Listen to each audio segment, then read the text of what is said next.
I'm thinking, friends, the challenge was to fill the hill. I think we could have filled all 7 hills in our capital city. Friends, last week I visited the great tapestry of Scotland, and 30,000 people queued up outside the Parliament to go in and visit the great tapestry. In fact, far, far more folk were visiting the tapestry than were actually visiting the parliamentary chamber itself, and that, incidentally, is how it should be. Because through the work of 1,000 volunteers from across the country, that tapestry tells the story of our country from the formation of the land itself right through to the reconvening of our parliament in 1999. It's a people's story. It's a story of courage and skill and learning and achievement, of struggle, of progress, of sacrifice and of pride. Friends, no one who knows and understands that story could ever doubt the capacity of this nation for self-government.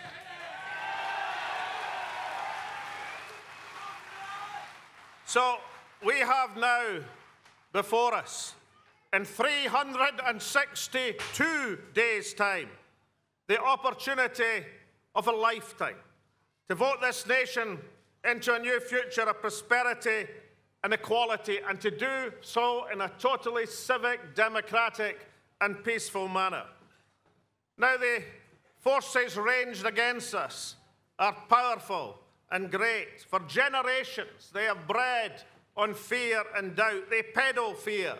They thrive on doubt. They even now call themselves Project Fear. But doubts can be overcome and fears can be dispelled.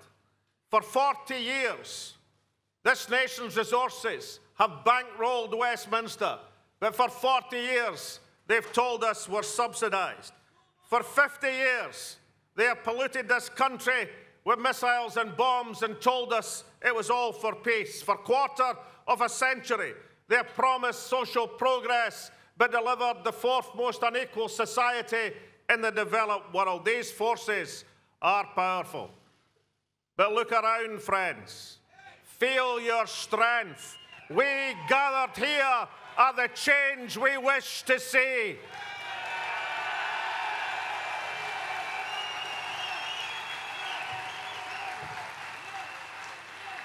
For some years ago, our people moved beyond fear and set us on a path of progress through our own parliament.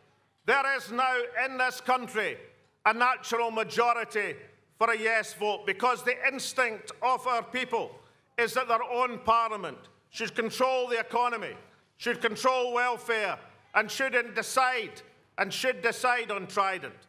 The people want a parliament on the economy. They want a parliament that sees the postal service as part of the essential economic infrastructure of a competitive country. And therefore, and I think this is for the 4th time this week, I pledge that any government I lead will secure the Royal Mail in public hands for the people of Scotland. The people want a parliament which makes work pay without oppressing those with disabilities. Therefore, any government I lead, indeed any Scottish government, will abolish the bedroom tax. And the people want a parliament which invests the nation's resources in things that matter, like childcare. Therefore, any government I lead will not engage in illegal conflict and will place a constitutional ban on the possession of nuclear weapons. We'll put bairns before bombs in Scotland. Now, these powers, the people's powers, can only come with independence. But we should remember, a yes vote next year won't be a victory for the SNP or the Yes campaign, or even a victory for the many parties and interests and enthusiasms who are gathered here today. It'll be a vote for choice, a vote for the people's right to choose. It will be, therefore, a people's victory, not a party victory, but a people's victory for the right to choose the Scotland we seek.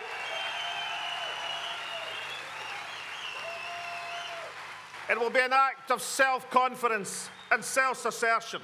It means the decisions made about Scotland will be made by the people who must make the best decisions, the people who live and work in Scotland.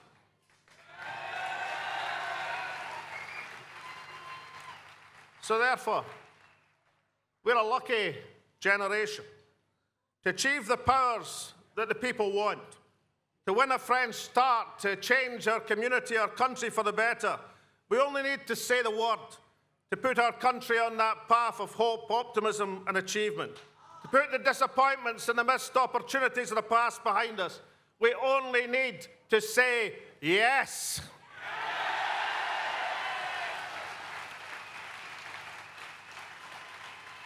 And what a word it is. Yes, short, it encapsulates hope and optimism, empowerment. So I think from this massive rally here in Calton Hill, we've got to send that message so as many people as possible hear it. Let's do it for the people of our capital city of Edinburgh. How are we going to vote next year? Let's do it so as the people around Scotland, the people in that great tapestry, how are we going to vote next year? And let's do it one final time so they can hear it down on the River Thames. They can hear that this is a country and a nation on the march. Let's hear it one more time. How are we going to vote next year? Thank you.